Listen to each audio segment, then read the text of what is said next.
que ce sera un sujet de controverse. Oh non, voilà, ainsi de suite. Mais celle qui est convertie, qui est remplie du Saint-Esprit, aura toujours réflexe. Voilà pourquoi vous allez même voir dans les images. Regardez bien quand les gens font les films, voilà, des Écritures, Jésus de Nazareth, Actes des Apôtres. Vous allez voir que les femmes sont toujours voilées. Et même celles qui disent qu'elles suivent justement, voilà, Marie.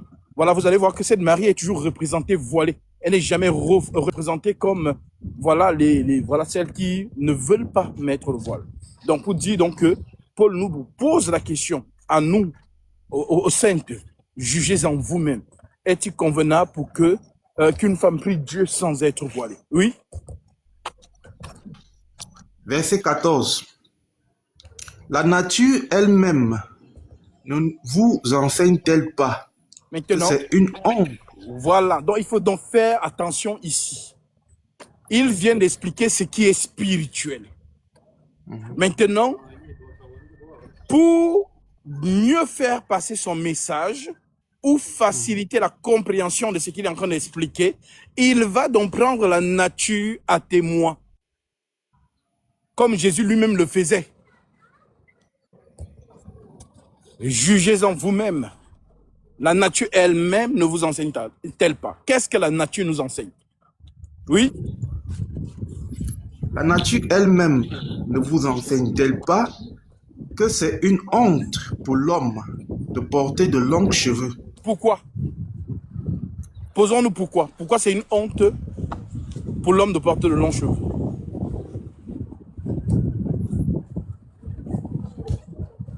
Ah, nous méditons ensemble.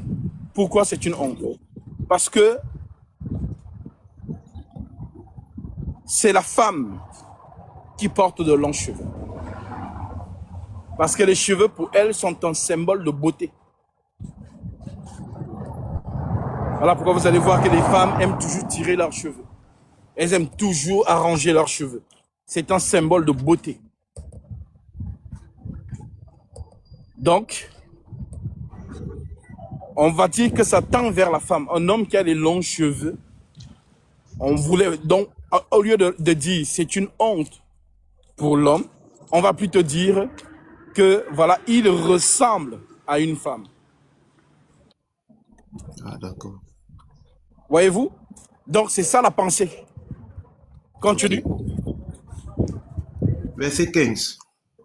Mais que c'est une gloire pour la femme d'emporter. Donc, c'est une gloire pour la femme d'apporter les cheveux.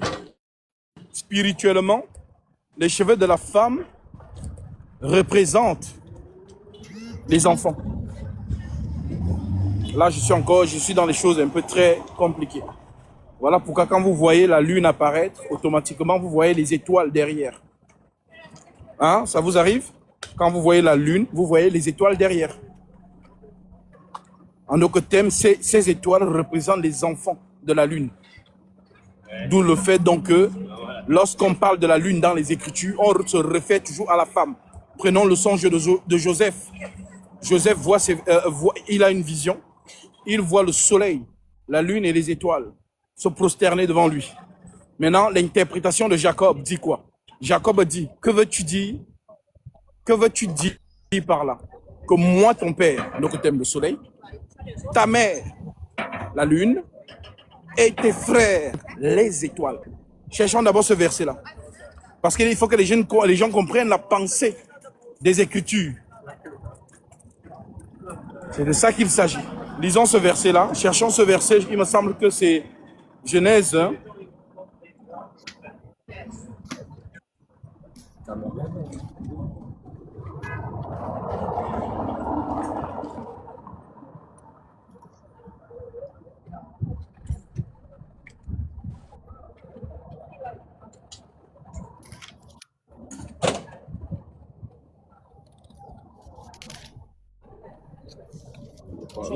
Les gens, avec leur truc de restriction.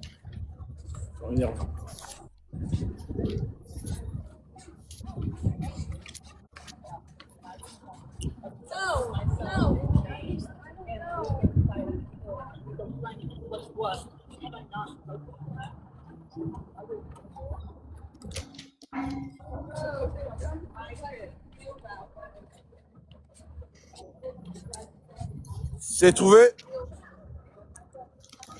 Non, pas encore. Genèse.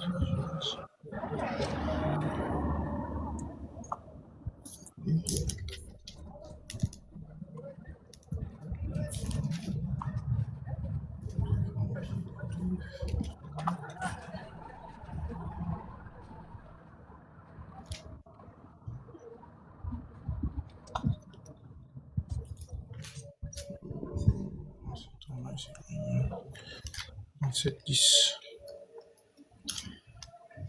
Oui, Genèse 37. Nous t'écoutons. Juste cette partie-là.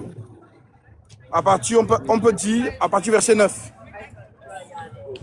Genèse 37, 9. Il eut encore un autre songe, et il le raconta à ses frères, et dit, j'ai eu encore un songe, et voici, le soleil, la lune et les 11 étoiles se prosternaient devant moi. Il le raconta à son père et à ses frères. J'ai vu quoi? J'ai vu le soleil, Oui. la lune et les 11 étoiles Donc, se prosternaient devant moi. ok. Il le raconta à son père et à ses frères. Son père le réprimanda et lui dit, Oui. que signifie ce songe que tu as eu? Oui. Écoutez l'interprétation. Oui. Faut-il que nous venions, moi, ta mère, Donc, la tes mère se frères, dit, allons-y doucement. Ta mère, faut-il que nous venions, moi, moi, donc le soleil, donc Jacob, c'est lui le père, ta oui, mère, ta mère la lune, et tes frères, les étoiles. nous prosterner en terre devant toi. Voilà. Donc, dans la pensée prophétique, lorsqu'on parle du soleil, on fait référence au caractère masculin. Lorsqu'on parle de la lune, on fait référence au caractère féminin. Et lorsqu'on parle du soleil, des étoiles, on fait mention au caractère, voilà, des enfants. Voilà donc pourquoi, justement, je vous ai expliqué que la lune étant une femme, on va dire ça, lorsqu'elle sort, les enfants sont avec elle. Voilà pourquoi vous allez souvent voir dans la nature, en général, quand vous voyez une maman, vous voyez les enfants à côté d'elle. Le papa est souvent un peu rare. On le voit pas trop souvent. Donc, la chevelure de la femme, donc, est un symbole de féminité. La chevelure de la femme est un symbole de féminité. Alors, si Paul donc dit, remontons donc sur le verset, c'est une honte pour l'homme d'avoir de longs cheveux. Remontons sur ce verset. Le verset 14. Oui. La nature elle-même ne vous enseigne-t-elle pas Oui. que c'est une honte pour l'homme de porter de longs cheveux? Amen. Donc, naturellement, quand on voit le soleil, on ne voit pas les étoiles. Ah, c'est la nature. Je ne sais pas dans quel pays vous vous trouvez. En plein midi, le soleil brille et on ne voit pas d'étoiles. Mais quand le soleil se retire, on voit donc la lumière du soleil dans la lune et là apparaît, vous pouvez voir les étoiles. C'est un langage. Je ne sais pas si vous avez fait la remarque. Oui, Donc, oui. oui, le caractère de la chevelure longue représente donc la femme. Oui. Verset 15. Mais que c'est une gloire pour la femme d'emporter. Oui. Parce que sa chevelure lui a été donnée comme voile. Voilà. Donc, naturellement, la chevelure de la femme, c'est son voile. Naturellement. Naturellement. Maintenant, lorsque nous sommes dans la vocation, sommes-nous dans le naturel ou le spirituel? Nous sommes dans le spirituel, bien sûr. Voilà. Étant dans le spirituel, L'apôtre Paul dit donc qu'une femme qui entre dans la présence du Seigneur doit se voiler. C'est ce que dit l'apôtre Paul. C'est ce que dit l'apôtre Paul. Donc quiconque, toute femme que vous allez voir contre ce principe, ce n'est pas contre l'homme qu'elle résiste, c'est contre Dieu lui-même. Parce que Jésus dit, celui qui même garde mes commandements. Donc, on n'a pas dit que la sœur doit se voiler tout le temps. Non. On a dit que dans la circonstance de la prière et de la prophétie. Donc, ça ne coûte rien à une sœur que quand elle sait qu'elle va aller prier, qu'elle mette dans son voile, elle finit de prier, elle enlève son voile. Je prends l'exemple, voilà, pour caricaturer des musulmans. Ils ont toujours leur tapis. Quand il faut prier, ils étalent leur tapis. Dès qu'ils ont fini, ils enlèvent. Voilà, donc je ne vois pas vraiment quel est le, c'est-à-dire, voilà, c'est malsain même, une sœur qui dit être en Christ, disputer. Je peux encore comprendre celle qui vient de se convertir. Ça, c'est compréhensible. Elle vient de se convertir, elle ne connaît pas encore les Écritures, elle a besoin d'être enseignée. À ce moment, on l'accompagne, on ne la brusque pas, on ne dit pas que non, comme tu n'as pas voilé, sors d'ici. Non, elle vient comme elle est. Et puis, c'est l'enseignement elle-même qui va commencer à changer sa manière de voir les choses. On ne voit plus les choses sur notre prisme, à nous, mais nous voyons les choses selon les Écritures. Voilà pourquoi on ne peut pas suivre le Christ si on n'est pas mort en soi-même. C'est ce qu'il dit. On ne peut pas suivre le Christ si on n'est pas mort en soi-même. Si quelqu'un veut venir après moi, qu'il renonce à lui-même. C'est d'abord ça le souci. La plupart des gens qui veulent suivre Jésus n'ont pas encore renoncé à eux-mêmes. Quand on parle de renoncer à soi-même, ça veut dire quoi? Ça veut dire que ce n'est plus mes états d'âme que je regarde. Ce n'est plus mes avis que je regarde. Ce n'est plus, voilà, moi je pense que, moi je crois que, on n'est plus dans ce registre-là. Nous sommes maintenant dans que dit l'Écriture. Et ce que dit l'Écriture, forcément, fera toujours mal à notre être. Notre chair est contre les Écritures. La parole le dit. Vivez par l'esprit et vous ferez mourir les désirs de la chair. Car les désirs de la chair sont contraires à ceux de l'esprit. Donc, la personne qui campe encore dans sa chair n'a encore rien compris de la vocation. Tout simplement. Donc, voilà pourquoi je suis morte lorsque je fais passer les Écritures avant mes sentiments à moi, avant mes émotions. Amen. Bienheureux celle qui a donc atteint ce niveau-là. Maintenant, celles qui n'ont pas encore atteint ce niveau sont encore dans la chair. Voilà pourquoi elles ont encore le souci de leur apparence. Elles veulent encore être vues. Elles veulent encore qu'on dise qu'elles sont belles. Oh, ta coiffure est vraiment magnifique, et ainsi de suite. Donc, elles sont encore dans le souci de plaire. Elles sont encore dans le souci de la chair. Voilà donc pourquoi, justement, elles ont donc du mal à accomplir certaines écritures. Et d'ailleurs, le Christ, dans Luc 6, 46, déclare, « Pourquoi m'appelez-vous Seigneur, Seigneur, et ne faites-vous pas ce que je dis ?» Donc, celle qui est convertie, celle qui est brûlée par le soleil, comme cette fille de Jérusalem qui dit, je suis noire, mais je suis belle, fille de Jérusalem. Ne regardez pas ma peau, c'est le soleil qui m'a brûlé. Donc, le soleil de la justice, c'est Jésus-Christ, qui doit donc nous brûler, qui nous brûle au point où nous ne sommes plus là pour plaire à qui que ce soit, mais nous sommes là pour plaire seulement à Jésus-Christ. Donc, si Jésus dit, ma fille, fais ceci, alors je le fais sans souci. Comme Marie avait dit, qu'il me soit fait selon ta parole. À ce moment-là, oui, Marie est cet exemple qui dit donc que lorsqu'on lui, l'ange justement, lui annonce donc ce qui doit en être, elle dit, je suis la servante du Seigneur. Et c'est ce que nos sœurs devraient être capables de dire. Je suis la servante du Seigneur. Qu'il me soit fait selon sa parole. C'est beau. C'est, voilà. Donc, c'est le pourquoi je vous dis souvent que le Saint-Esprit en nous conseille. C'est un conseiller. Admirable conseiller. Il nous conseille. Donc, une sœur ne peut pas dire qu'elle est remplie du Saint-Esprit, mais quand on va lui donner l'Écriture, elle va dire non. Ce n'est pas possible. Ce n'est pas possible. Donc, voilà justement la pensée de Paul dans cette Écriture. Continuons. Verset 16. Si quelqu'un se plaît à contester, nous n'avons pas cette habitude, Oui. non plus que les églises de Dieu. Amen. Donc, dans les églises de Dieu, on ne conteste pas l'Écriture. Ce sont ceux qui sont dans la chair qui contestent les Écritures. Donc, l'homme, ce que nous avons compris, avoir de longs cheveux, c'est tendre vers la féminité. Maintenant, les curieux donc pourront se poser la question, mais Samson avait de longs cheveux. Ouais, de longs cheveux, oui.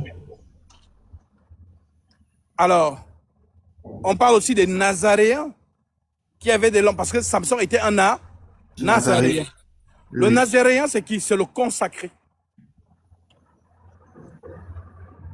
C'est celui que on prive de quelque chose. Par exemple, Samson ne devait même pas goûter l'alcool. Il est consacré. Alors, les prophètes sont une écriture.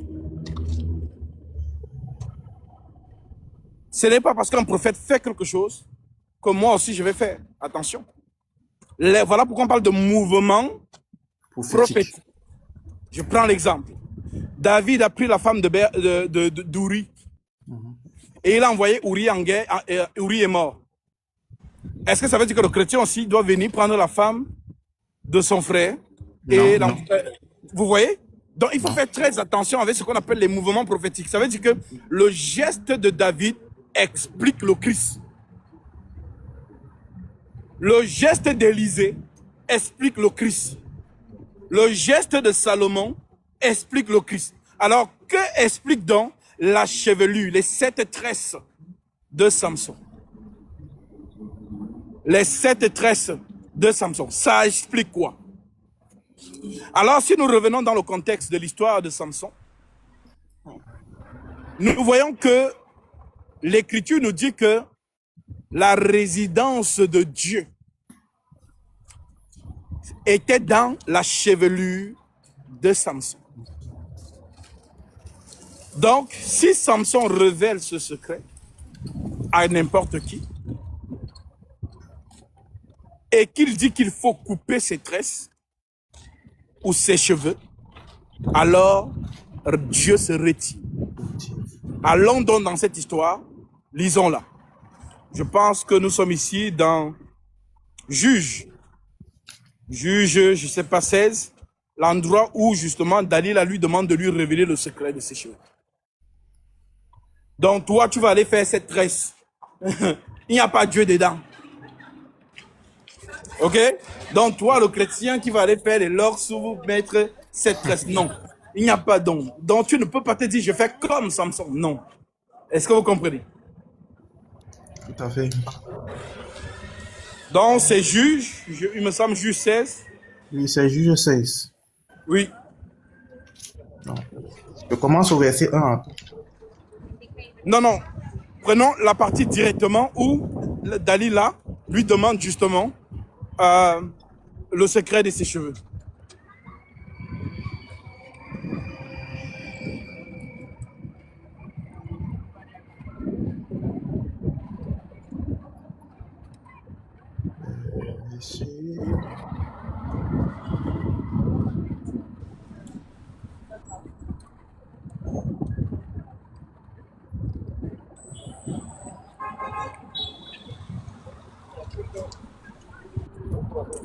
Verset.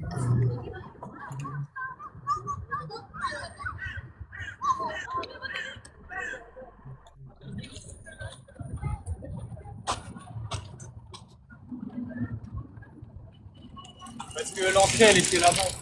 Donc, verset, je crois, c'est à partir du verset Non, à partir du verset 20. Ou même à 20, partir du verset 15. Commençons à partir du verset 15. verset 15. Oui. Elle lui dit, comment peux-tu dire je t'aime? Remontons au verset 10. Non. Verset 10. Delilah dit à Samson, voici, tu t'es joué de moi. Commençons au verset 5. Verset 5. Les princes des Philistins montèrent vers elle et lui dirent, flatte-le. Commençons au verset 1. Verset 1. Voilà. Donc, c'est pour que vous ayez la pensée de la chose. Donc, on ne imite pas un prophète pour imiter un prophète. Attention. Les gens, donc comme David a fait si je vais faire la même chose. Non, tu n'es pas David. Comme Salomon a fait si je vais faire... Non, tu n'es pas Salomon. Donc, comme Samson avait 7 tresses, je vais faire comme Samson. Non, les 7 tresses de Samson sont un mouvement prophétique qui explique le Christ. Oui. Verset 1. Samson partit pour Gaza. Il y vit une femme prostituée. Il Donc, entra chez elle. il a vu une femme quoi? Prostituée. Donc, il n'y a pas de femmes en Israël. Donc, vous voyez donc déjà qu'ici, ça explique Jésus. C'est Jésus qui a vu une femme prostituée. Car l'Écriture dit, les prostituées vous dévanceront dans le royaume des cieux. C'est allégorique. Est-ce que vous comprenez la pensée? Donc, voilà pourquoi, justement, Samson, donc, porte ses regards chez une étrangère, une prostituée. Oui? On dit aux gens de Gaza, Samson est arrivé ici, et il l'envoyait, et il l'environnait, et se tinrent en embuscade toute la nuit à la porte de la ville. Il restait tranquille toute la nuit, disant, au point du jour, nous le tuerons. Samson demeura couché jusqu'à minuit. Vers minuit, il se leva, et il saisit les battants de la porte de la ville, et les 2 poteaux, les arracha avec la barre, les mit sur ses épaules, et les porta sur le sommet de la montagne qui est en face d'Hébron. Oui. Après cela, il aima une femme dans la vallée de Sorek. Elle se nommait Delilah. Les princes des Philistins montèrent vers elle et lui dirent, flatte-le pour savoir d'où lui vient sa grande force et comment pourrions-nous nous rendre maîtres de lui. Voilà.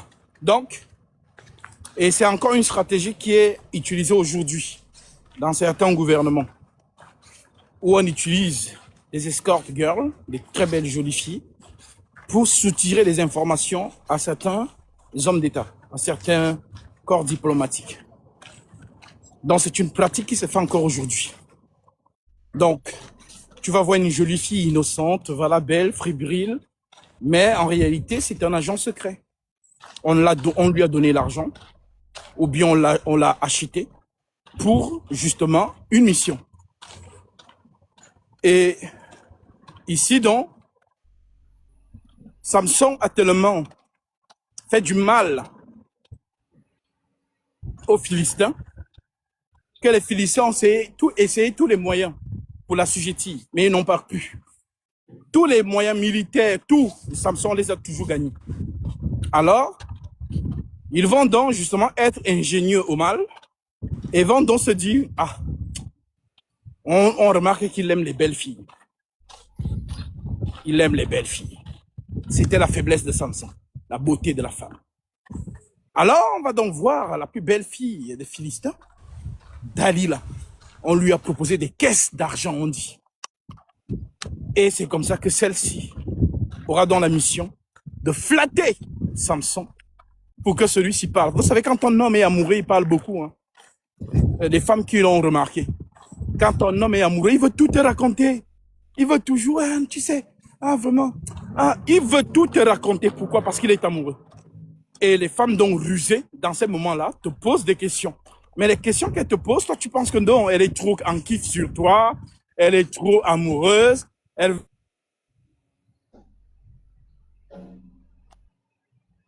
Arrêtez-moi.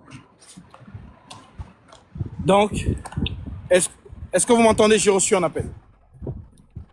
Oui. Voilà. Alors,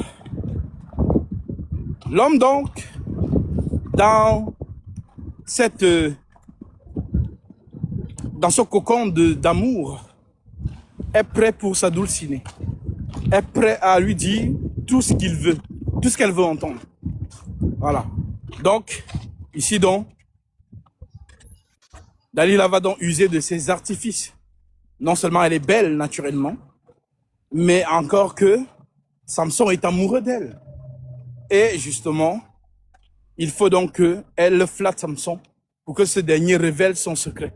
Samson, tu es trop fort, hein? Tu n'es pas comme les autres hommes. Mais ta force te vient d'où, chérie? Coucou, Samson. Voilà, vous voyez les femmes avec leurs longues griffes là. Elles te griffent un peu le visage ou bien elles mettent ses griffes dans tes cheveux, elles te massent un peu. Tu commences à voir les étoiles. Et là, tu parles. Tu dis les choses, ainsi de suite. Il faut rester lucide, les hommes. Hein? Parce que la femme que vous voyez là, elle est plus puissante que l'homme. Dans d'autres aspects. Parce que pour les hommes en général, eux, ils voient toujours la masse musculaire. Non, ça, c'est rien. Hein? Ça, c'est rien. Voilà, vous allez voir des hommes de 3 mètres, 2 mètres 50, mais ils sont assujettis par des petites filles de 16 ans, de 17 ans, de 18 ans. Tu vois que la petite fille de 18 ans fait pleurer un homme comme ça. Il se met même à genoux, pardon, je ne veux plus faire. Ça, c'est la puissance de la femme. Pourquoi? Parce que c'est l'amour. Il n'y a rien qui rabaisse l'homme que l'amour. Un homme, voilà pourquoi les femmes vont toujours dire, ont toujours cette tendance à dire, ah non, il n'exprime pas son amour. Parce que les femmes n'aiment pas les hommes qui sont lucides. Et non. Tu dois être émotionnel pour elle. Si tu l'aimes, tu dois lui dire, chérie, je t'aime. Elle ne veut pas que tu sois toujours, oh non, toi tu ne montres même pas ton amour. Tu es toujours sérieux. Hein? Voilà. Non, elles veulent te voir justement ainsi. Et le jour que tu commences à faire ça, c'est aussi là que ton malheur commence. Oui, parce que les bonnes femmes, là, pourquoi on dit que si tu as une bonne femme, tu vivras longtemps. Mais si tu as une mauvaise femme, tu vas vite mourir. Donc, la bonne femme ne fera jamais les choses pour justement te voir souffrir. Voilà pourquoi dans la femme de Proverbe 31, l'Écriture dit que elle lui fait du bien tous les jours de sa vie et non du mal. C'est écrit. Proverbe 31, partie verset 10. Elle lui fait du bien tous les jours de sa vie et non du mal. Donc, c'est une femme qui vit pour toi, qui est là pour toi. Chérie, ça va? Comment ça a été le travail? Ah, vraiment? Non, tu as besoin de... Donc, elle t'accompagne vraiment. Elle n'est pas là dans la ruse. Elle n'est pas là dans les choses, parce qu'il y a des femmes, pour obtenir les choses de vous, elle vous flatte. Elle est dans les flatteries, elle est dans... Mais c'est pour obtenir quelque chose. Donc, elle n'est pas réellement là pour toi. Elle est là pour... Et ça marche. Ça marche. D'ailleurs, même dès le bas âge, quand vous voyez les petites filles de 5 ans, quand elle veut suturer le bonbon à son papa, tiens, papa, elle joue et tout machin. Donc, elles ont déjà, c'est comme ça. Dieu a fait la femme comme ça, que vous le voulez ou pas. Maintenant, il y a celles qui, justement, elles vous aiment tellement qu'elles vont faire des choses pour vous, pour que vous soyez bien, et d'autres qui vont justement vous enfoncer. Voilà donc pourquoi, justement, le Seigneur nous met donc en garde contre cela. Vous pouvez lire cela dans Proverbe chapitre 6. Mon fils, ne la regarde pas. Ne te laisse pas séduire par ses œillades. En français simple, par son regard. Parce qu'elle va jouer de ses artifices. Dieu te dit donc, reste lucide. Voilà, reste lucide. Reste lucide, reste lucide. Parce que si tu n'es pas lucide, elle va s'installer dans ton cerveau comme le Wi-Fi, comme le Bluetooth, donc tu ne sauras même plus si c'est toi qui fais les choses ou bien c'est une autre personne qui te dicte. Donc, c'est donc ce que nous allons vivre avec Dalila. Nous continuons. Verset 5. Les princes des Philistins montaient vers elle et lui dirent, flatte-le pour savoir d'où lui vient sa grande force et comment nous pourrions nous rendre maîtres de lui. Nous le lierons pour le dompter et nous te donnerons chacun 1100 cycles d'argent. Delilah dit à Samson, dis-moi, je te prie, d'où vient ta grande force et avec quoi il faudrait te lier pour te dompter? On veut dompter le lion. On veut dompter le lion, oui. Samson lui dit, si on me liait avec cette corde fraîche, oui, qui ne fussent pas encore sèches, je deviendrais faible et je serais comme un autre homme. Les princes des Philistins apportèrent à Delilah cette corde fraîche qui n'était pas encore sèche. Et elle le lia avec ses cordes. Or, des gens se tenaient en embuscade chez elle, dans une chambre. Elle lui dit, les Philistins sont sur toi, Samson. Et il rompit les cordes comme se rompt un cordon d'étoupe quand il se sent le feu. Et l'homme ne connut point d'où venait sa force. Delilah dit à Samson, voici tu t'es joué de moi. Tu m'as dit des mensonges. Maintenant je te prie, indique-moi avec quoi il faut te lier.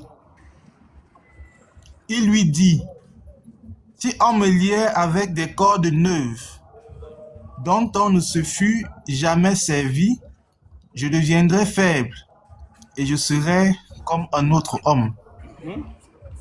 Delilah prit des cordes neuves avec lesquelles elle le lia. Puis elle lui dit, les Philistins sont sur toi, Samson. Or, des gens se tenaient en embuscade dans une chambre et il rompit comme un fil les cordes qu'il avait au bras.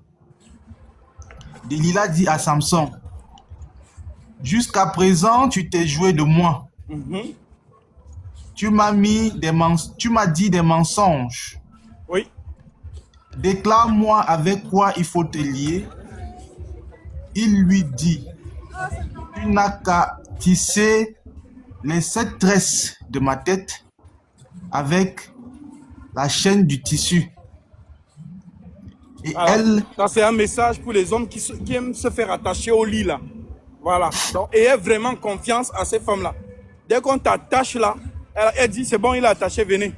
Voilà. Donc, si Samson donne beaucoup de fausses pistes, c'est parce qu'il n'a pas confiance. Mais, malheureusement, il est amoureux. Voilà. Donc, l'amour va finir toujours par gagner. Vas-y. Et elle les fixa par la cheville. Elle lui dit, les Philistins sont sur toi, Samson. Et il se réveilla de son sommeil. Et il arracha les chevilles du tissu et le tissu. Elle lui dit, comment peux-tu dire je t'aime, puisque ton cœur n'est pas avec moi? Donc, elle joue de l'amour. Comment peux-tu dire je t'aime? Comme Samson lui disait, chérie, je t'aime. Dalila, vraiment, tu es l'amour de... Je t'aime. Maintenant, elle dit donc, ah, mais comment tu peux dire que tu m'aimes? Mais tu me dis des mensonges. Ça n'a pas de sens. Oui. Voilà 3 fois que tu t'es joué de moi.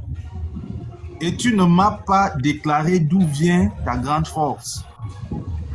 Comme elle était chaque jour à le tourmenter et à l'importuner par ses instances, ton âme s'impatienta à la mort.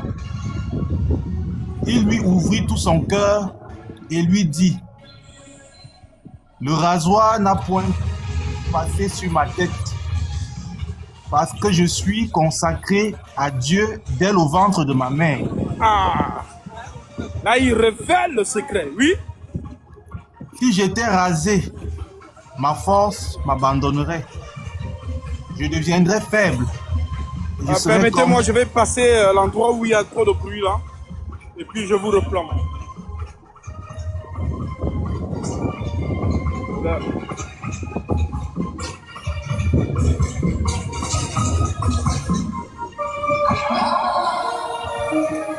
Tapotez, partagez et envoyez des cœurs orange.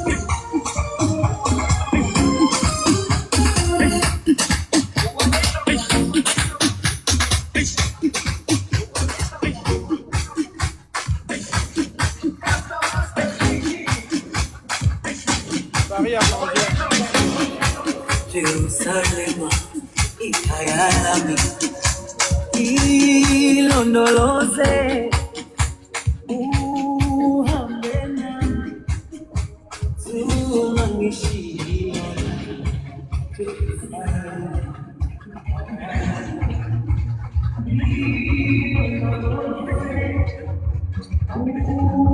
Ah ouais. Le dimanche là maintenant, vraiment. Anne Hidalgo, je ne sais pas si c'est la fête sur les Champs-Élysées, en pleine. Wow. Ça casse ses os. Là, vous m'entendez mieux? Oui, Est-ce que vous m'entendez? oui, mon frère. Allez, continue dans la lecture. Non. Verset 16. Oui. Comme Allons-y elle, un peu était plus chaque, vite. comme elle était chaque jour à le tourmenter et à l'importuner par les instances, son âme s'impatienta à la mort. Il lui ouvrit tout son cœur et lui dit, le rasoir n'a point passé sur ma tête, parce que je suis consacré à Dieu dès le ventre de ma mère. Si j'étais rasé, ma force m'abandonnerait.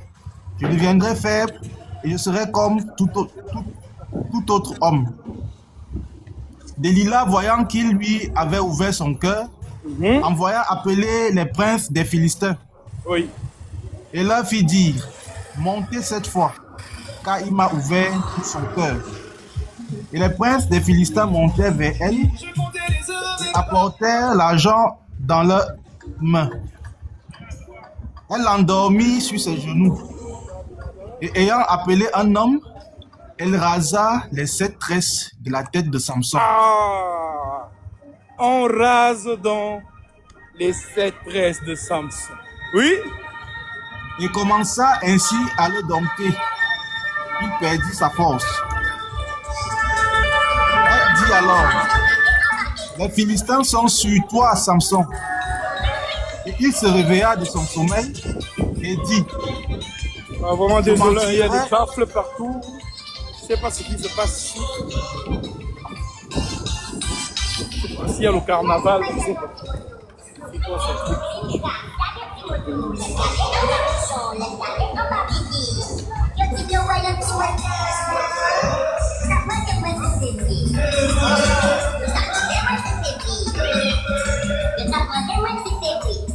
Ah, je vais traverser là.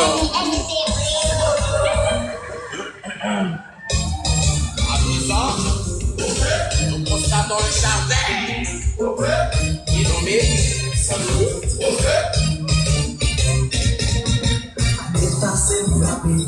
qui pensait ses chansons, c'est pas chance, c'est pas chance. Ça nous fait c'est là toujours c'est compétence, c'est compétence. Dans le moment difficile, nous pas qui le vivre. C'est la persévérance qui est caribée. Avec toute fanatique qui marche en mourir.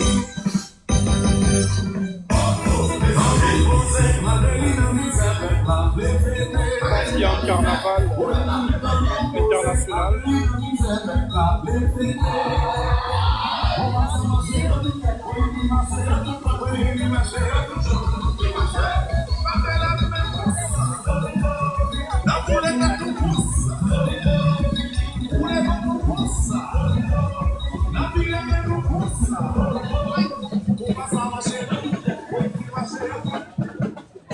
Il y a un carnaval. On voit les Brésiliens, les Indiens. Donc, c'est un carnaval international. Ah. Je sors de la zone et puis j'entre sur l'avenue Montaigne. Je pense que là, ça sera plus calme.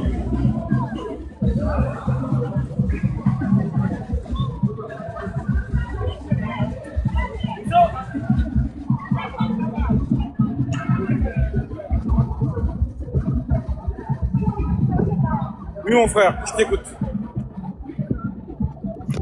Oui. Verset 19. Elle l'endormit sur ses genoux et ayant appelé un homme, elle rasa les 7 tresses de la tête de Samson et commença ainsi à le dompter. Il perdit sa force. Elle dit alors, les Philistins sont sur toi, Samson.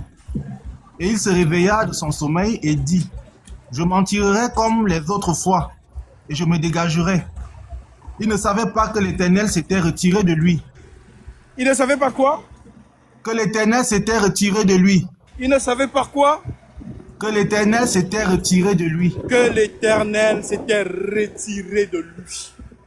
Et là, cela explique quoi? Le père Pourquoi Cela Mathieu a explique le père pourquoi Matthieu a abandonné? abandonné. Voilà comment on lit les Écritures. Donc nous voyons ici que, permettez-moi, c'est bon, vous m'entendez? Oui, mon frère. Voilà. Donc, lorsqu'on rase dans les cheveux de Samson, Samson pense qu'il est toujours fort à son réveil, donc maintenant on dit qu'il ne savait pas que l'Éternel s'était retiré de lui. Donc l'Esprit de Dieu qui était donc caché sur ses cheveux. Donc quand on dit que tantôt Samson tapait les gens à lui seul, c'était Dieu en fait, à travers lui. Et c'est ainsi donc que nous voyons que les 7 tresses de Samson sont donc justement coupées et Samson perd sa force. Nous pouvons donc aussi interpréter les 7 tresses de Samson comme étant les 7 cornes de l'agneau. Apocalypse chapitre 5, l'agneau qui était assis au milieu du trône avait 7 cornes. Donc les 7 cornes de l'agneau représentent donc la puissance de l'agneau, la force de l'agneau. Et donc, est-ce que quand Jésus est descendu sur terre, est-ce qu'il avait une couronne?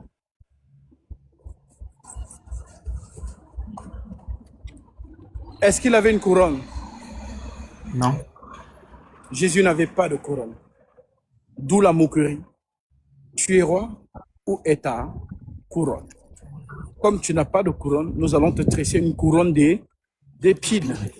Donc, Christ est descendu sur terre, non avec la force, mais avec l'amour. Dis Amen. Amen. Voilà donc pourquoi, justement, la prostituée qui est dans Dalila, qui nous représente, nous les nations, le Christ, par amour, justement, se donne pour nous à la croix. Voilà donc pourquoi à la croix, justement, l'Esprit le quitte. Père, pourquoi m'as-tu abandonné? Donc, tu ne peux donc pas comparer les 7 tresses de Samson avec tes tresses à toi, mon frère, dans la doctrine. Parce que les 7 tresses de Samson, c'est une allégorie, c'est prophétique. Voilà donc pourquoi, justement, aujourd'hui, donc, en tant que chrétien, tu dois être bien sur toi. Je pense que si vous lisez même Actes chapitre 21, il me semble, verset 15, ou l'inverse, on voit que Paul a pris certains hommes et ils se sont rasés la tête. Hein? C'est ça, non? Je pense... alors on peut dans Acte 21, 15, qu'est-ce que ça dit? Acte 21, 15. Après ces jours-là, nous fîmes nos préparatifs et nous montâmes à Jérusalem. Quelques disciples de Césarée vinrent aussi avec nous et nous conduisirent chez un nommé Nasson de l'île de Chypre, ancien disciple, et qui nous devions loger. Lorsque nous arrivâmes à Jérusalem, les frères nous reçurent avec joie. Oui, c'est ça. Continue. Le lendemain, Paul se rendit avec nous chez Jacques et tous les anciens s'y réunirent. Après les avoir salués, il raconta en détail ce que Dieu avait fait au milieu des païens par son ministère. Quand ils l'eurent entendu, ils glorifiaient Dieu. Puis il lui dit: Tu vois, frère, combien de milliers de Juifs ont cru, et tous sont zélés pour la loi. Attends. Or, Pause. Les Juifs ont cru, donc les Juifs se sont convertis en Jésus, mais ils sont zélés pour la loi. Est-ce que vous comprenez? Je répète, les Juifs ont cru, mais ils sont zélés pour la loi. Donc ils veulent être en Jésus, mais être aussi dans la loi. Voilà ce qu'on appelle donc faire judaïser. Voilà pourquoi les 12 apôtres à l'époque voulaient donc faire judaïser les chrétiens qui n'étaient pas juifs de souche. Ça veut dire que si tu es camerounais, si tu es égyptien, si tu es je ne sais pas de quel peuple, et que tu veux croire en Jésus-Christ, on te demande donc de judaïser, donc de pratiquer aussi la loi. Voilà donc les tensions que Paul va avoir avec les 12. Et comme Paul avait donc justement la sagesse supérieure, l'Esprit Saint va donc les convaincre au travers Paul. Et c'est là qu'on ne sera donc plus obligé de faire judaïser les chrétiens non juifs. Continue. or, ils ont appris que tu enseignes à tous les Juifs qui sont parmi les païens à renoncer à Moïse. Oui. leur disant de ne pas se circoncire, de ne pas circoncire les enfants Oui. et de ne pas se conformer aux coutumes. Oui. Que faire donc? Sans aucun doute, la multitude se rassemblera, car on saura que tu es venu. Oui. C'est pourquoi fais ce que nous allons te dire. Mhm. Il y a parmi nous 4 hommes qui ont fait un vœu. Prends-les avec toi, purifie-toi avec eux et pourvois à leurs dépenses, afin qu'ils se rasent la tête, Afin qu'il se quoi? afin qu'ils se rasent la tête. Se rase la tête. Oui. Et ainsi, tous sauront que ce qu'ils ont entendu dire sur ton compte est faux. D'accord. Donc, nous sommes dans quel contexte ici? L'apôtre Paul enseigne parmi les païens. Il rencontre des juifs et les non-juifs. Et en enseignant dans la sainte doctrine, il leur dit que non, on n'est plus dans la dispensation de Moïse, de la loi. Donc, ça ne sert plus à rien de se circoncire, ça ne sert plus à rien de payer la dîme, ça ne sert plus à rien de faire toutes ces choses de la loi. Alors, justement, on dit donc que les juifs, eux qui se convertissent à Jérusalem, sont zélés pour la loi. Donc, comme ils vont donc, ils ont l'écho de ce que Paul enseigne parmi les nations, ils attendent donc Paul les pieds fermes pour le tuer. Donc des fanatiques de la loi. Bien, la loi de Moïse. Donc ils attendent donc Paul qu'on va te tuer. Alors comme Paul arrive donc à Jérusalem, d'ailleurs c'est je pense le verset où justement, dans Actes chapitre 20, quand on lui dit, l'Esprit Saint lui avait déjà averti, voici, je vais à Jérusalem et je ne sais pas ce qui m'y arrivera. Mais de ville en ville, le Saint-Esprit m'avertit que les liens et les tribulations m'attendent là-bas à Jérusalem. Donc, c'est ce qui va donc arriver. Et d'ailleurs, un prophète aussi, Agabus, il me semble, avait déjà justement, il ne savait pas que c'était la ceinture de l'apôtre Paul. Il a pris la ceinture, inspirée du Saint-Esprit, et il s'est attaché cette ceinture sur lui. Et il a dit, à qui appartient cette ceinture? Et celui à qui appartient cette ceinture sera lié de cette manière. Et donc, c'est ce qui va donc arriver à Paul, les persécutions à Jérusalem. C'est ce qu'il appelle les embûches des Juifs. Alors, à ce moment-là, on lui dit donc ici que, Paul, ces gens sont au courant que tu es à Jérusalem. Ils vont tout faire justement pour te tuer. C'est comme nous on te dit, fais ce qu'on te dit là avec les 4 frères qui ont fait un vœu de pouvoir se purifier au temple et de se raser la tête. Donc, fais comme si tu avais, et on va dire que regarde, voici Paul lui-même qui pratique la loi. Hein? Voilà, donc quand tu vois, frère. Et ainsi, tous sauront que ce qu'ils ont entendu dire sur ton compte est faux. Mais que toi aussi, tu te conduis en observateur de la loi. À l'égard des païens qui ont cru, nous avons décidé et nous leur avons écrit qu'ils eussent à s'abstenir des viandes sacrifiées aux idoles, du sang, des animaux étouffés et de l'impudicité. Alors, quand on parle de l'impudicité ici, on parle ici de l'idolâtrie. Parce qu'il y a des chrétiens jusqu'à 2026 qui ne savent pas que il y a l'impudicité qui est justement, voilà, une vie sale sexuellement. Mais il y a l'impudicité qui est dans l'adoration des fausses divinités. C'est ce qu'on appelle l'infidélité. Vous retrouvez ces thèmes dans l'Apocalypse. Ils se sont prostitués avec la femme assise sur les bancs de eau. Donc, le thème de la prostitution. Donc, le thème, le faux enseignement, c'est aussi comme prêcher l'impudicité. Est-ce que vous savez ça? Le langage prophétique, je vous ai toujours dit ça. Donc, prêcher le faux, c'est prêcher l'impudicité. Donc, prêcher un faux Dieu. Alors, que celles et ceux qui ont les oreilles pour entendre. Oui.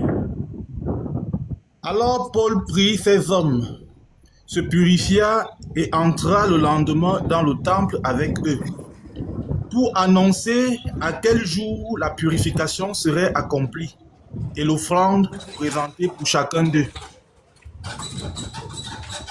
Verset 27. Sur la fin des 7 jours, les Juifs d'Asie ayant vu Paul dans le temple, soulevèrent toute la foule et mirent la main sur lui, en criant, « Homme israélite, au secours! Voici l'homme qui prêche par nous. » Homme israélite, quoi? Il a dit quoi? Au secours? Oui, mon frère. Homme israélite, au secours! Au secours de quoi? Voici l'homme qui veut annuler l'enseignement de Moïse. Oui? Voici l'homme qui prêche partout et à tout le monde, contre le peuple, contre la loi et contre ce lieu. Ah ouais. Il a même introduit les Grecs dans le temple et a profané ce saint lieu. Donc, vous voyez que nous sommes déjà dans la dispensation de l'esprit, mais eux, ils sont tués dans le temple, genre à la maison du trésor. Pourtant, la maison du trésor est devenue un homme, Jésus-Christ. Oui? Car ils avaient vu auparavant Trophime d'Éphèse avec lui dans la ville, et ils croyaient que Paul l'avait fait entrer dans le temple. Toute la ville fut émue, et le peuple accourut de toutes parts. Il se saisit de Paul et le traînait hors du temple, dont les portes furent aussitôt fermées. Comme il cherchait à le tuer, le bruit vint au tribun de la cohorte que tout Jérusalem était en confusion. À l'instant, il prit des soldats et des centeniers et courut vers eux. Voilà le tribun et les soldats, ils cessaient de frapper Paul. Alors le tribun s'approcha, se saisit de lui et le fit lier de 2 chaînes. Puis il demanda qui il était et ce qu'il avait fait. Mais dans la foule, les uns criaient d'une manière, les autres d'une autre. Ne pouvant donc rien apprendre de certains à cause du tumulte, il ordonna de le mener dans la forteresse. Lorsque Paul fut sur les degrés, il dut être porté par les soldats à cause de la violence de la foule. Car la multitude du peuple suivait en criant « Fais-le mourir !» Au moment d'être introduit dans la forteresse, Paul dit au tribun « M'est-il permis de dire quelque chose ?» Le tribun répondit « Tu sais le grec ? Tu n'es donc pas cet Égyptien qui s'est révolté dernièrement et qui a emmené... Tu parles grec? Oui? Tu n'es donc pas cet Égyptien qui s'est révolté dernièrement et qui a emmené dans le désert 4000 brigands? Je suis juif, reprit Paul, de Tarse, en Cilicie, citoyen d'une ville qui n'est pas sans importance. Permets-moi, je te prie, de parler au peuple. Le tribun, le lui ayant permis, Paul, debout sur les degrés, fit signe de la main au peuple. Un profond silence s'établit. Et Paul, parlant en langue hébraïque, dit « Hommes, frères et pères. » Donc, il commence à prêcher en hébreu. Oui? Oui. « Hommes, frères et pères, écoutez ce que j'ai maintenant à vous dire pour ma défense. » Lorsqu'ils entendirent qu'il leur parlait en langue hébraïque, ils redoublèrent de silence et Paul dit « Je suis juif, né à Tarse en Cilicie, mais j'ai été élevé dans cette ville-ci et instruit au pied de Gamaliel dans la connaissance exacte de la loi de nos pères, étant plein de zèle pour Dieu, comme vous l'êtes tous aujourd'hui. J'ai persécuté à mort cette doctrine, liant et mettant en prison hommes et femmes. Le souverain sacrificateur et tout le collège des anciens m'en sont témoins. J'ai même reçu d'eux des lettres pour les frères de Damas, où je me rendis afin d'emmener liés à Jérusalem ceux qui se trouvaient là et les faire punir. Comme j'étais en chemin et que je m'approchais de Damas, tout à coup vers midi, une grande lumière venant du ciel resplendit autour de moi. Je tombais par terre et j'entendis une voix qui me disait « Saul, Saul, pourquoi me persécutes-tu » Je répondis « Qui es-tu, Seigneur » Et il me dit « Je suis Jésus de Nazareth que tu persécutes. » Alléluia. Ceux qui étaient avec moi virent bien la lumière, À la maison de nos amis. mais ils n'entendirent pas la voix de celui qui parlait. Alors je dis, que ferai-je, Seigneur? Oui. Et le Seigneur me dit, lève-toi, va à Damas, et là on te dira tout ce que tu dois faire. Amen. C'est donc dans cette histoire que vous retrouvez donc dans Actes chapitre 23, à partir du verset 11, donc vous voyez que c'est une succession. Hein. Acte 20, Acte 21, Acte 22. Dans Acte 23, donc, le Seigneur va donc dire à Paul d'être fortifié et qu'il doit apporter le message à Rome. Alors, vous voyez donc ici que dans la marche nouvelle avec le Christ, les frères en Christ doivent avoir une tenue qui correspond à la doctrine. Amen. Maintenant, si peut-être dans le monde,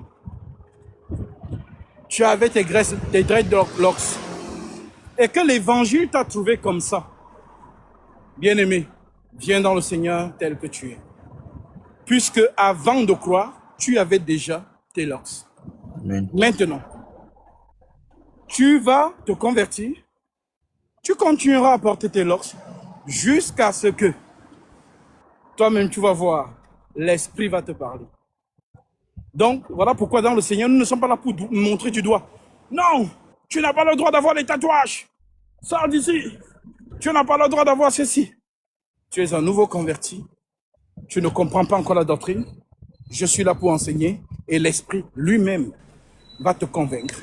Et tu vas commencer à te sentir d'une certaine manière gêné en toi-même. Ne t'inquiète pas, ça arrive. Parce que c'est l'Esprit qui dépouille, ce n'est pas l'homme.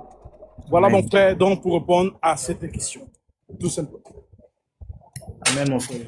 Voilà. Le Seigneur te bénisse abondamment. Amen. Soyez béni également. Amen. Alors, mon frère. Oui, nous prenons l'autre question, l'autre... Nous écoutons. Shalom, shalom mon frère. Oui, shalom. Shalom, homme de Dieu. Voilà.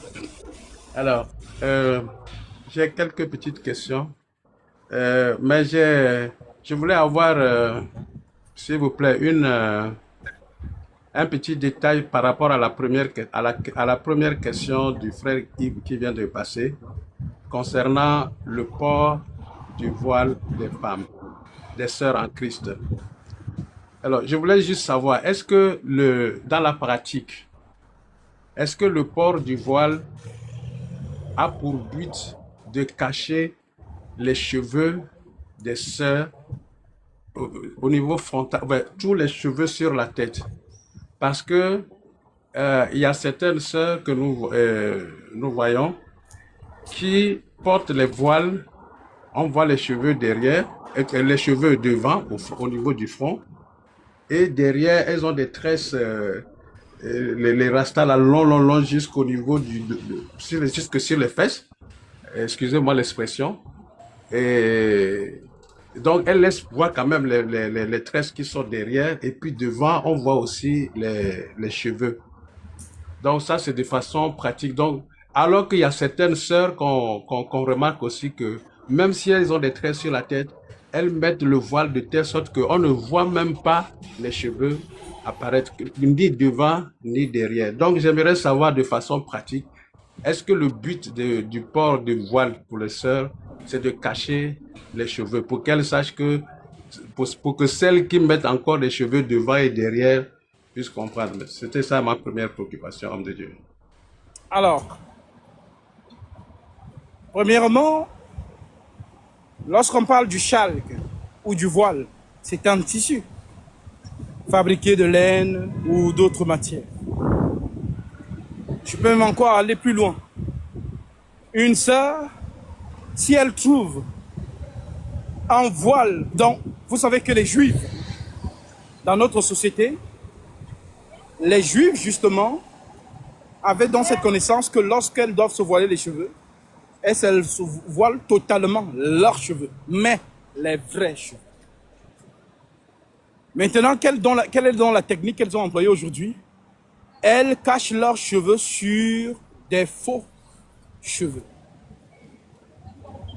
Donc, tu peux la voir avec des cheveux. Tu penses que c'est naturel, mais ce sont des faux cheveux. On ne voit pas ses vrais cheveux. Donc, au même titre que le voile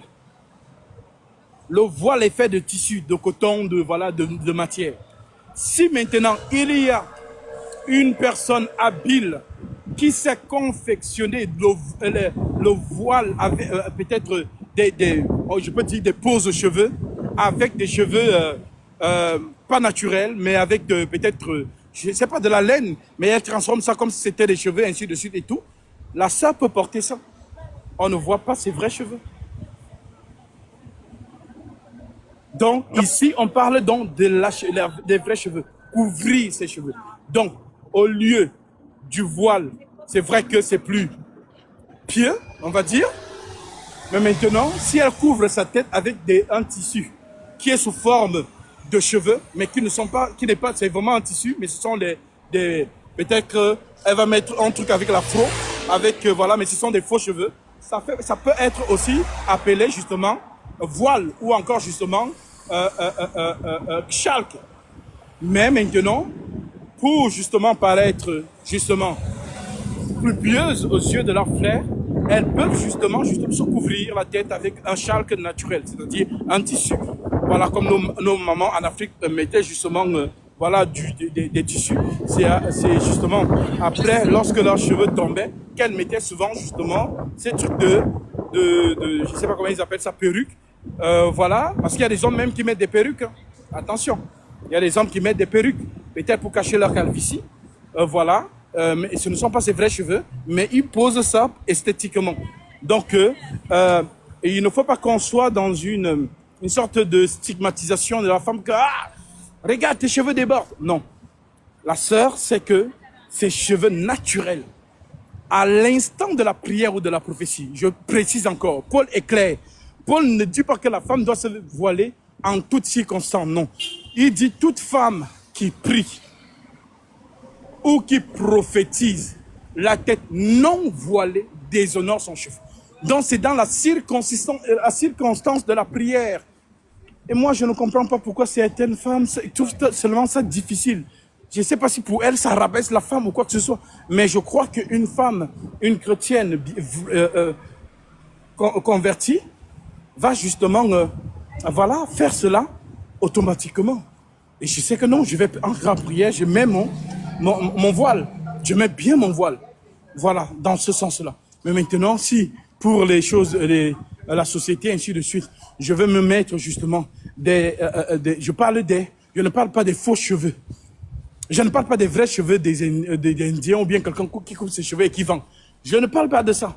Je parle de la broderie, ceux qui sont vraiment habiles dans ça, qui peuvent transformer un tissu comme si c'était une coiffure. Je ne sais pas comment expliquer. C'est de ça que je parle.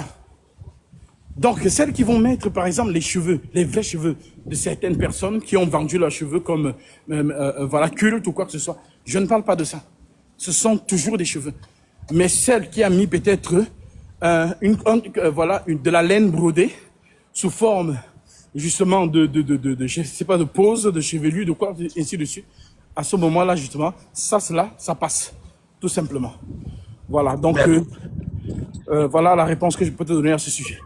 Oui. Merci beaucoup, homme de Dieu. Je suis satisfait parce que j'ai compris dans la réponse que ce sont les cheveux naturels que les sœurs doivent cacher lors de la prière, surtout au moment de la prière.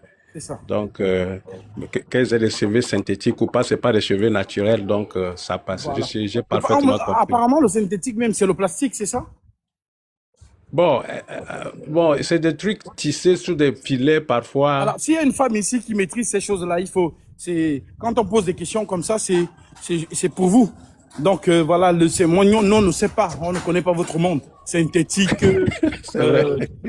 Quoi, ils appellent ça comment? Si c'est la brésilienne. Voilà, toutes ces choses-là, nous on ne connaît pas. Donc parfois, quand vous connaissez mieux ces choses-là, il est important d'en parler. Voilà, comme ça vous savez faire. Maintenant, vous savez, parce que le Seigneur n'est pas là pour non plus vous stigmatiser. Non, il faut que la connaissance te permet de faire certaines choses et de ne pas faire certaines choses, tout simplement.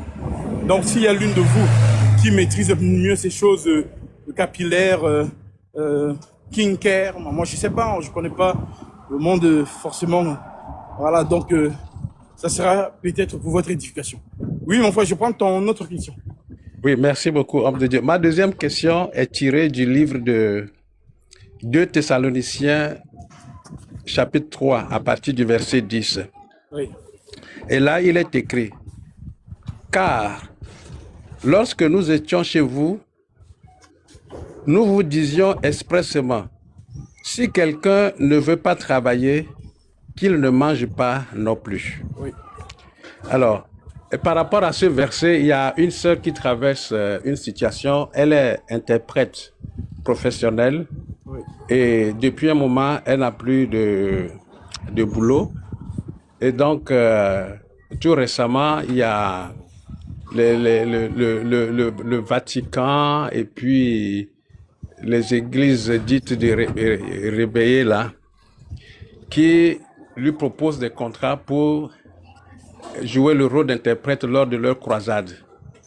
Maintenant, elle se pose la question de savoir, étant donné qu'ils ne sont pas dans la vraie doctrine et qu'elle est dans la saine doctrine, elle va aller traduire des gens, la parole du Seigneur dont on est en train de tordre le cou. Est-ce qu'elle doit accepter ce contrat ou pas? Non, tu ne peux pas interpréter le mensonge. On est d'accord. Merci, Si homme de quelqu'un, Dieu. justement, durant leur croisade, dit, comme l'Écriture dit, retenez ce qui est bon et rejetez ce qui est mal. Donc, si dans ce que la personne dit, il n'y a pas, ça ne contredit pas l'Écriture, elle peut traduire. Mais si ce que la personne dit contredit l'Écriture, elle ne va pas traduire à ça. Pourquoi? Parce que cela veut dire qu'elle va participer au péché d'autrui. Donc, elle ne va donc pas aller en pleine, je sais pas, en pleine allocution de ce prêtre ou de cet évêque. Et elle va, quand l'évêque va dire quelque chose qui ne contredit pas l'Écriture, elle va traduire. Mais quand cet évêque ou ce prêtre va dire quelque chose qui est non conforme aux Écritures, elle va dire je ne traduis pas. Non, ça sera embarrassant. Donc forcément, elle ne peut pas aller faire ce genre de choses. Ou alors, si elle connaît le texte qu'elle doit traduire à l'avance, à ce moment, elle peut le prendre et savoir que non, ici, voilà, ça ne contredit pas l'Écriture, je peux le faire naturellement. Voilà, donc, mais si elle remarque qu'il y a des choses qui ne sont pas conformes, à ce moment, elle ne va pas justement traduire cela. Ce sera aider à propager le mensonge de justement cette fausse obédience, tout simplement.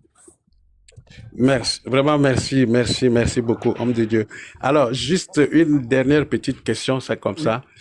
Dans le livre de Jérémie, chapitre 10, à partir du verset 2, il est écrit, « Ainsi parle l'Éternel, n'imitez pas la voix des nations et ne craignez pas les signes du ciel, parce que les nations les craignent. Car les coutumes des peuples ne sont que vanité. On coupe le bois dans la forêt, la main de l'ouvrier le travaille avec la hache. Bon, on l'embellit avec de l'argent et de l'or, on le fixe avec des clous et des marteaux pour qu'il ne branle pas. Ma question, c'est beaucoup plus au niveau du verset 3 où le Seigneur dit, car à partir du verset 2, n'imitez pas la voix des nations et ne craignez pas les signes du ciel, parce que les nations les craignent. Donc, la fois passée, vous avez été clair sur les signes du zodiaque, que le chrétien, les saints ne doivent pas suivre le zodiaque. Maintenant, je voulais savoir, est-ce que le chrétien doit suivre la météo, par exemple? Alors, la météo annonce la pluie ou la chaleur. Donc Exactement. ça, c'est pas un souci, on peut le faire. Les signes du ciel dont on parle ici, ce sont des croyances. Ok. Voilà, ce sont les croyances que les gens vont avoir vis-à-vis des signes du ciel. Ça veut dire que, par exemple, certaines personnes vont dire, ah, quand la lune fait comme ça veut dire comme ça. Donc, ce sont des croyances. Et justement, Dieu n'est pas dans ces choses. Ou alors, dans certaines nations, on va te dire, ah, si tu regardes le ciel et qu'il n'y a pas de lune, il ne faut pas faire telle chose. Ce sont des croyances. Voilà. Donc, exactement. Nous, les chrétiens, nous sommes à télé, justement sur... bonjour, juste un instant. Je me suis pris une... Ça marche. En garde. D'accord.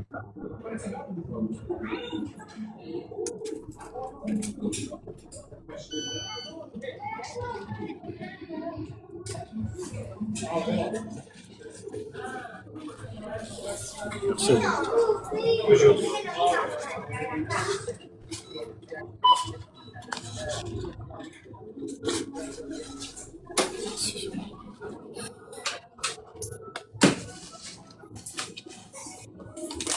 Oui, mon frère.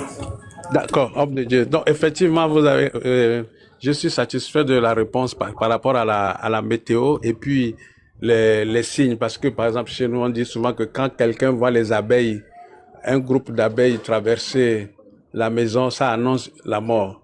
Quand la lune est tournée comme ça, bon, parfois, les chrétiens, bon, les saints, comme on sort des familles, là, certaines fois, ça revient encore, mais vous avez Alors, été clair que... l'Écriture dit quoi vis-à-vis de ça? Ne mettez pas foi à tout esprit. Voilà. Ça veut dire quoi? Dans Job, il est écrit, ce que je crains, C'est ce qui c'est ce qui m'arrive. m'arrive. Ce que je redoute, c'est ce qui m'atteint. Donc, si tu crois que quand les abeilles passent, ça annonce, tu vas mourir parce que tu as cru à ça. C'est ça. C'est tout. Exactement. Mais maintenant, comme le Seigneur le dit ici, ne craignez pas les choses des nations, voilà, ainsi de suite. Nous sommes une nouvelle créature en Jésus-Christ. Nous ne sommes pas dans les superstitions, des trucs, non. Nous sommes dans la marche avec le Christ. Si le Christ dit que c'est aujourd'hui que je pars, je partirai. Mais si le Christ a prévu pour moi une longue vie, parce que voilà, les chrétiens doivent bénéficier, voilà, du don qu'il a mis en moi, alors justement, je le ferai à ce qu'il décide que, voilà, sa fille ou son fils, ils viennent se reposer, tout simplement. Merci beaucoup, homme de Dieu. Voilà, Donc, ce sera tout, homme de Dieu. ça Merci marche. beaucoup. Oui. Que le Seigneur te bénisse, shalom. Amen, amen, homme de Dieu. Shalom, homme de Dieu.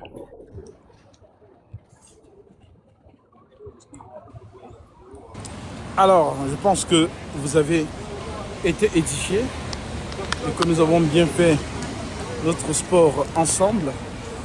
Alors, le Seigneur est fidèle pour ceux qui sont fidèles. Hein? Le Seigneur est fidèle pour ceux qui sont fidèles. Retiens ça. Le Seigneur est fidèle pour ceux qui sont fidèles. Si tu n'es pas fidèle, le Seigneur n'est pas fidèle avec toi.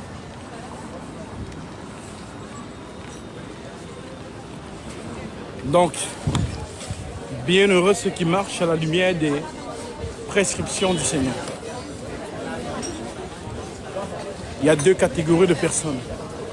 Ceux qui suivent les hommes, ceux qui suivent les Écritures.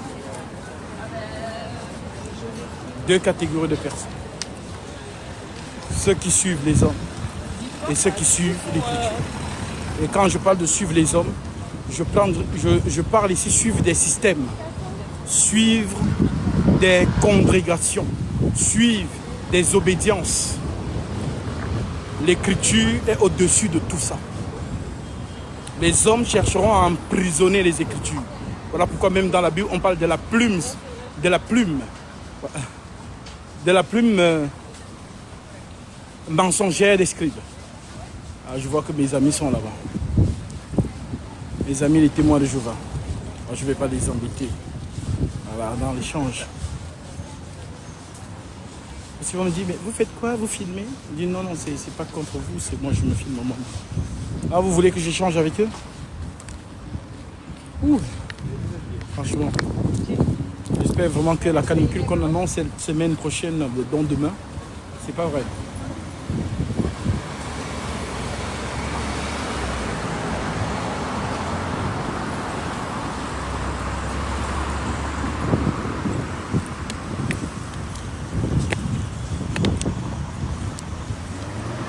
Ok. Je vais donc, chez nos amis témoins, je vais poser quelques questions. J'espère que celles-là ne me connaissent pas. Parce que la plupart des témoins de Jéhovah qui me connaissent, je suis affiché chez eux.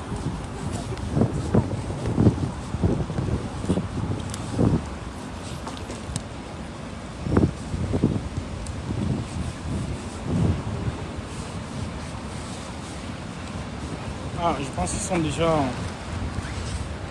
en conversation. Mais je vais faire comme si je lisais leur brochure.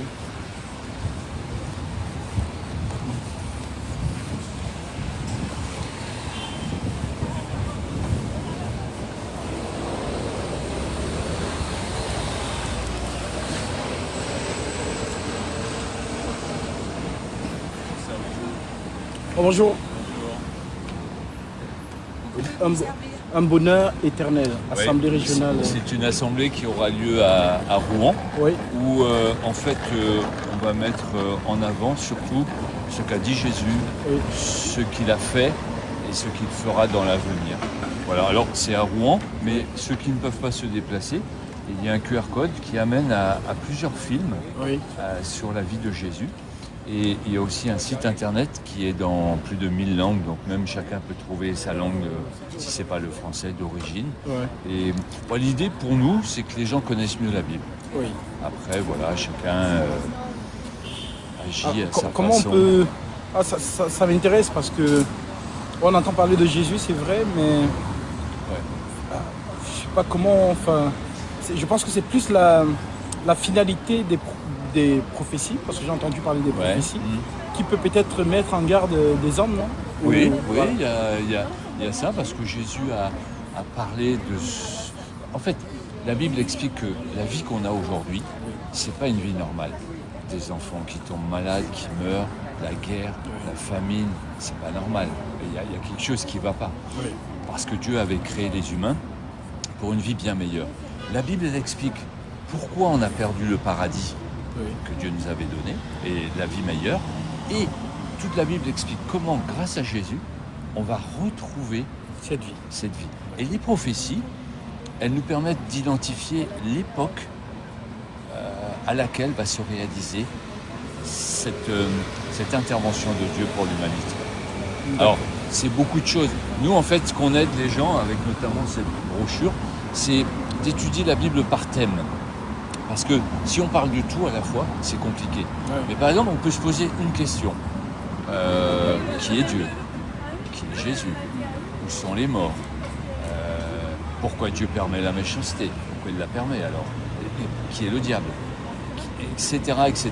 Et avec la Bible, on va apporter une réponse à chaque question. Pas notre réponse, mais que les gens puissent voir dans une Bible, voilà ce que Dieu a à nous dire sur tel sujet.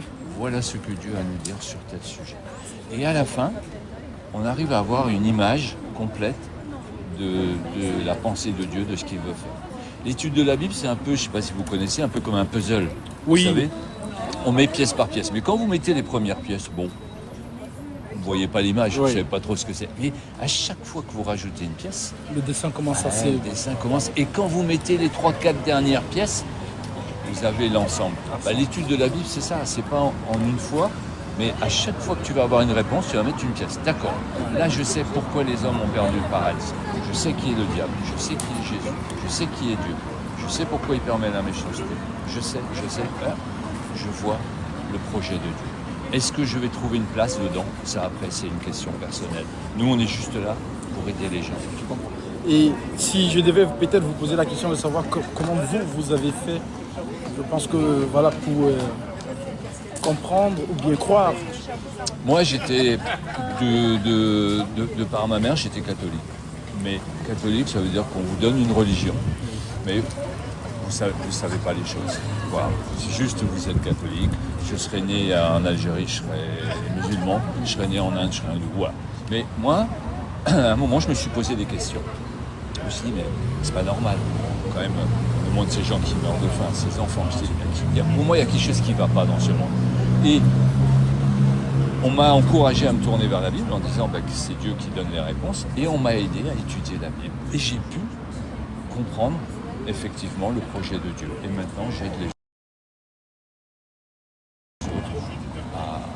à faire la même chose. Mais on a toujours besoin d'être aidé. Parce que la Bible, moi je l'ai sur le téléphone, hein, mais la Bible, c'est 66 petits livres. Donc, si vous devez, vous voyez, ça c'est comme si c'était la Bible ici, voilà, la Bible sur le téléphone, vous avez 66 livres. Maintenant, si vous cherchez une réponse à quelque chose, si vous êtes tout seul, c'est pas facile. Par exemple, vous cherchez une réponse, c'est quoi la mort? Parce que certains disent que c'est ça. C'est pas facile. Mais nous, on va aider les gens en disant, bah, regardez, voilà ce qu'il est dit ici. À vous de faire la synthèse, de voir ce que vous pensez que Dieu vous dit. Alors, moi, par exemple, j'ai eu une approche, on va dire, littéraire, Ouais. ou un peu scientifique, sur un point qui m'a justement interpellé sur l'archange Michael. Les témoins de Jéhovah disent que c'est Jésus-Christ. Et j'ai trouvé ça intéressant. Ouais. Je suis allé faire des recherches. Et la question est de savoir comment vous avez fait pour savoir que l'archange Michael, parce que dans d'autres obédiences, voilà, ils ne le voient pas comme le Seigneur Jésus-Christ, mais ils le voient plutôt comme un ange guerrier de Dieu, et ainsi de suite. Donc, quels sont comment vous avez fait pour comprendre que Michael, ce serait le Christ notre Seigneur? Alors, de mémoire comme ça, j'ai pas les versets, Oui. mais l'idée essentielle, c'est que la Bible dit que l'archange Michael, c'est le chef des anges. Et dans d'autres versets, on montre que c'est Jésus qui dirige les anges. Donc, par recoupement, et c'est ça l'étude de la Bible, c'est pas un verset, on dit, Michael, l'archange, c'est qui? Non. Alors, Michael, l'archange, est-ce que d'autres textes parlent des anges, de Jésus, du chef des anges, et est-ce qu'on peut les relier? C'est comme par exemple quand on dit que dans la Bible on parle de l'agneau de Dieu. Qui c'est l'agneau de Dieu? Donc on peut dire l'agneau de Dieu c'est un tel. Mais vous trouvez toujours un texte qui dit, notamment les apôtres qui ont dit quand ils ont vu Jésus, voici l'agneau de Dieu. Donc l'agneau de Dieu c'est Jésus dans la Bible. C'est des recoupements. Et c'est là l'intérêt de l'étude de la Bible. C'est qu'on ne prend pas un verset pour dire voilà, mais on dit qu'est-ce que dit l'ensemble de la Bible sur les anges, le chef des anges, Michael, les autres anges. Il y a les séraphins, il y a les chérubins, il y a plein de choses sur les anges. Comment Dieu les utilise. C'est quoi la différence entre un ange, un chérubin, un séraphin, l'archange, Michael, enfin voilà. C'est l'étude en fait. D'accord. Voilà. Alors moi j'ai fait effectivement je me suis passé sur le sujet et j'ai fait deux corrélations. Daniel chapitre 12, verset 1 et 1 Thessaloniciens chapitre 4, verset 16. Ok. L'apôtre Paul par exemple, Gabriel dit à Daniel, toi Daniel, en ce jour-là se lèvera Michael, le grand chef, défenseur des enfants de ton peuple, et ce sera une époque de détresse, une époque de calamité qu'il n'y a jamais eu sur terre depuis que les nations existent, jusqu'à ce que justement cela arrive. Alors on précise dans Daniel chapitre 12 que quand il viendra, ce sera la résurrection. Alors je me suis pensé sur un Thessalonicien, l'apôtre Paul dit la même chose. Un signal donné à la voix d'un archange et au son de la trompette de Dieu, le Seigneur descendra du ciel et les morts en Christ ressusciteront premièrement. Alors, si nous lisons, on va dire, sans comprendre, on peut se dire qu'il y a deux résurrections, celle où Michael arrive et les morts ressuscitent, et celle où Jésus arrive et les morts ressuscitent. Pourtant, si on comprend bien, en fait, ce qui est dit dans Daniel chapitre 12, c'est ce qui est expliqué par Paul dans 1 Thessaloniciens chapitre 4, verset 16. Donc effectivement, le Christ, notre Seigneur, est bel et bien l'archange Michael. Et je me aussi vous poser la question, est-ce que vous vous êtes pensé sur Gabriel? Oui, aussi, maintenant, voilà, c'est pas un sujet dont je peux parler comme ça dans la rue, mais si un jour on échange, voilà. Mais en fait, nous, c'est ce qu'on fait là, on est encouragé à vraiment partager. Mais moi, ce que j'aime, c'est s'asseoir, prendre un sujet et discuter d'un sujet. Ah, ça m'intéresserait, si vous avez... On peut échanger si vous voulez. Moi, je peux vous donner mon téléphone. Bien sûr. Et on peut déjà échanger. Par exemple, cette question sur Gabriel, voilà, on peut échanger plus profondément ou sur d'autres sujets. Ou vous me donnez votre numéro et je vous envoie D'accord, ça marche. un message. Comme ça, vous avez aussi mon contact. Alors, Ce sera le 07 07 81 81 49 39 22. 49, 39, 22. Voilà, ok. Donc, je vous fais sonner comme ça.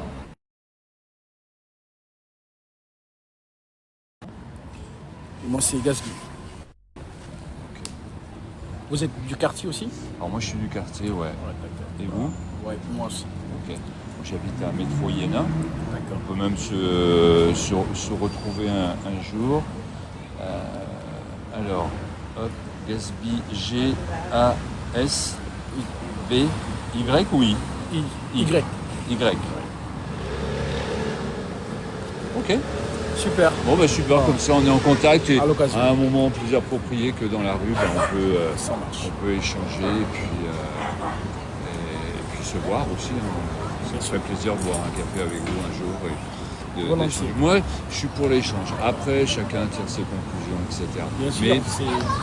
nous, vous voyez, pourquoi on est là aujourd'hui, voilà, on n'invente rien non plus, on n'est pas venu comme ça. Ouais. On dit tiens, on va aller. Vous voyez ce que Jésus voulait, la dernière chose qu'il a demandé, donc vraiment avant de quitter la terre, Matthieu 28, donc c'est les dernières paroles de Jésus. Et qu'est-ce qui l'a intéressé? Les deux derniers versets, deux dernières choses qu'il a dit avant de quitter la terre à ses disciples. Allez donc vers les gens de toutes les nations et faites des disciples parmi eux, les baptisant au nom du Père, du Fils, de l'Esprit Saint, leur enseignant à pratiquer ce que je vous ai commandé. Et voyez, je serai avec vous tous les jours jusqu'à la période finale du monde. En fait, ce qui est important, c'est que les gens sachent, c'est ce que voulait Jésus. Les gens sachent ce que Dieu va faire, sachent ce qu'est son dessein, et ensuite puissent se positionner sur la question. Voilà. Bon, à l'occasion, Merci pour on aura l'échange, à l'occasion, Merci je à vous. t'envoie un petit message et puis on reste en contact. Ça marche, merci à vous. À bientôt, Gasly. Bon, comme il est du quartier, on va certainement se voir et voilà, que le Seigneur lui fasse grâce. Parce que c'est une personne assez intéressante. Moi, j'aime bien les gens comme ça qui ont déjà un pied dans le Seigneur, mais qui forcément n'ont pas encore la maîtrise de certaines choses et qui, voilà, justement, parce que voilà pourquoi je voulais savoir comment il s'est converti, comment il est devenu témoin de Jéhovah. Et donc, comme il habite aussi dans le quartier, on va certainement se voir, voilà, pour présenter maintenant la scène d'Athénée. Parce que quand il est devant les gens comme ça, devant ses confrères, eux, ils sont dans leur registre de donner les prospectus, de parler de leur site.org, et ainsi de suite. Mais que le Seigneur opère. Voilà, bien aimé. Vous voyez que quand j'ai posé la question sur... je vous ai étudié les témoins de Jéhovah, n'ont pas vraiment une réponse, on va dire scripturaire, qui atteste du fait que comment ils ont compris que Christ est l'archange Michael. Mais ils vont toujours vous dire que c'est parce que il est le chef des anges. Ça c'est vrai. On parle du chef des anges et il se dit donc mais attends, mais dans les Écritures quand on lit, on fait mention que le chef des anges c'est Jésus. Et c'est vrai. Donc c'est comme ça que eux, ils ont donc trouvé la réponse que Michael c'est Jésus.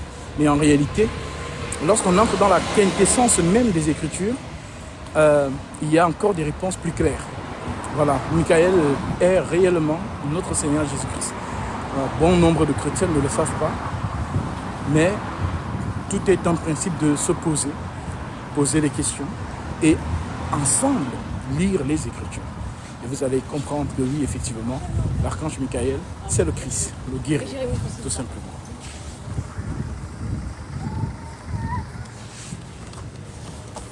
Donc, je suis en train d'arriver à la fin de mon parcours. J'espère que... Oui, c'est vrai. Effectivement. Il y aura un live ce jour-là. Alors, je ne saurais pas vous dire. Vous savez, quand vous êtes avec quelqu'un, il faut dire que la bienséance veut que vous lui demandiez si vous pouvez lancer un live. Mais s'il veut qu'on reste justement dans l'intimité, alors ça se fera justement sans live. Vous savez, c'est pas tout qu'on filme. Moi, j'aime souvent vous faire partager les moments dans le Seigneur parce que voilà, j'ai cette possibilité Mais si je suis quelque part où on dit que je ne dois pas filmer, forcément je vais respecter cela parce que le but est d'édifier la personne en face. Le but n'est pas forcément de le filmer ou de filmer la conversation. Tout simplement. Je sais que ça vous fait aussi du bien d'écouter parce que ça vous édifie aussi. Mais voilà, lorsque nous partons à la recherche des brebis, il faut savoir aussi écouter les autres. Voilà, bien aimé dans le Seigneur. Alors, j'étais très content de partager ce petit moment avec vous dans la parole. J'espère que vous avez été édifiés. Et voilà, je suis arrivé à la fin de mon sport, de mon parcours. Et certainement, on se retrouvera lors d'un prochain live sur ces paroles. Que le Seigneur vous fortifie, qu'il vous bénisse. Et puis, lisez beaucoup. Hein? Quand vous lisez les choses que vous ne comprenez pas, on peut encore en parler. Et voilà, penchez-vous sur beaucoup de choses et essayez de comprendre pourquoi aujourd'hui beaucoup de personnes ne font pas cas des Écritures. Les gens sont dans les obédiences comme ça. Et comme le monsieur le disait tout à l'heure, c'est parfois par les familles. Voilà, parce qu'il disait que s'il était né en Inde, il serait certainement indien dans quelque chose de l'hindouisme et tout. S'il était né peut-être en Algérie, il serait peut-être musulman. Donc vous voyez que c'est une question de tradition humaine. C'est une question d'appartenance. Ah, mon grand-père était ceci, je le suis aussi. Donc ce n'est pas vraiment une notion de foi, la vraie foi. Ce n'est pas vraiment une notion de foi. C'est une notion de papa était comme ça, j'ai fait comme ça. Non. À un moment donné, il faut savoir interroger les Écritures. Il faut savoir justement, voilà, se questionner sur les Écritures. Et les Écritures sont justement infaillibles. Comme la parole de Dieu le dit, ta parole est une lampe à mes pieds, une lumière sur mes sentiers. L'homme peut vous mentir, mais l'Écriture ne vous mentira jamais. L'homme peut vous mentir, mais l'Écriture ne vous mentira jamais. Donc si une personne te dit quelque chose, oui, tu as écouté, mais quelle est l'attitude que tu dois avoir vis-à-vis de ça? Tu dois aller justement vérifier l'Écriture pour attester que ce qu'il t'a dit est vrai. Et tu diras Amen, parce que l'Écriture le dit. Ça veut dire qu'entre ce qu'il dit et ce que l'Écriture dit, c'est la même chose. Maintenant, si vous n'avez pas cette présence d'esprit et que vous gobez juste des choses parce que ça sonne bien, je peux vous dire que vous êtes à la merci de l'ennemi sans le savoir. Donc, voilà l'ouverture du dialogue, des échanges. Voilà, c'est important. Parce que ce n'est pas l'homme qui convertit, c'est l'Écriture. Quand ce que tu expliques à la lumière de ce qui est écrit est conforme, la personne ne peut pas, justement, si vraiment il est animé du Saint-Esprit, il ne peut pas justement rejeter ça. Voilà, même s'il le rejette peut-être par orgueil de l'homme, lorsqu'il sera posé tranquillement, ça va agir, ça va travailler en lui.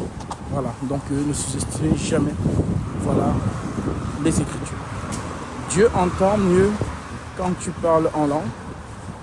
Personne n'a jamais dit ça. Personne ne dit que Dieu entend mieux quand tu parles en langue. Non, donc quand tu parles en français, Dieu n'entend pas. C'est que c'est un Dieu limité, mon ami. C'est que c'est un Dieu limité. C'est que c'est un Dieu qui entend seulement... Non, Dieu entend toutes les langues. Toutes les langues. D'ailleurs, il est le créateur de toutes les langues. Voilà. Donc, dans 1 Corinthiens chapitre 14, je pense que tu veux soulever. Et que tu dis, celui qui parle en langue ne parle pas aux hommes, mais à Dieu, car c'est en esprit qu'il dit les mystères. Donc nous sommes ici dans des choses surnaturelles. Voilà, ça ne dépend plus de l'homme. C'est l'esprit qui se parle à lui-même. C'est ce qu'on appelle parler en langue. Parler en langue, ce n'est pas l'homme qui parle, mais l'esprit de Dieu dans l'homme qui se parle à lui-même. Donc Dieu qui se parle à Dieu. Là, nous sommes dans d'autres dimensions. Donc, mais le Seigneur comprend bien toutes les langues, latin, anglais, voilà, Ewondo, voilà, Bambara, Soniké. Donc il entend toutes les langues. Voilà. Donc notre Dieu n'est pas comme le Dieu de l'islam qui n'entend que l'arabe. Donc notre Dieu entend toutes les langues. Donc tu peux prier dans la langue que tu veux. Et il donne, tout simplement. Voilà mes amis. Bon les amis, je vous dis shalom. On se retrouve au prochain live. Très belle semaine à vous et que le Seigneur vous fortifie. Soyez bénis. Shalom. Yeah, no le gba. E wala kele kuna dia, e kele kuna dia o le kuna. E kele kuna dia.